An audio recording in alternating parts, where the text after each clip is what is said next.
আসসালামু আলাইকুম। এরা হচ্ছে টাকা আলাদের বান্ধবী। এই যে দেখুন দেখুন, সোনামণিরা ধরা পড়ে গেছে, কট খাইছে কট খাইছে টঙ্গীর জাবান হোটেলে। এই যে দেখুন, 57 জন দেহকর্মী, ডিজিটাল দেহকর্মী।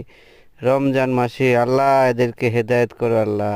এরা এই রমজান মাসে দেখুন কিভাবে এই সমস্ত কাজে লিপ্ত। দেখুন জাবান হোটেলে, হোটেল দেখলে মনে হবে জানি আমি একদম বাইরের সব। দেখুন হোটেলের সৌন্দর্য। এই যে দেখুন, সবগুলোকে ধরে থানায় চালান করতেছে যৌথ বাহিনী, সেনাবাহিনী, পুলিশ এবং যৌথ বাহিনীর মিলিয়ে এদেরকে ধরা হয়েছে। দেখুন এই যে এই সমস্ত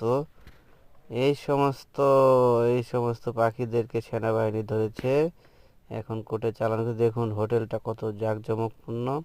হোটেলটা সিলগালা করে দেওয়া হলো, কারণ এখানে এই অবৈধ কার্যক্রম চলতে দেওয়া যাবে না। স্যালুট জানাই ডক্টর মোহাম্মদ ইউনূসকে, স্যালুট আপনাকে। আপনার এই কার্যক্রম আসলেই প্রশংসনীয়, আসলেই প্রশংসনীয়, আসলেই প্রশংসনীয়। আপনার এই কার্যক্রম আসলেই প্রশংসনীয়, আপনাকে স্যালুট জানাই আমি।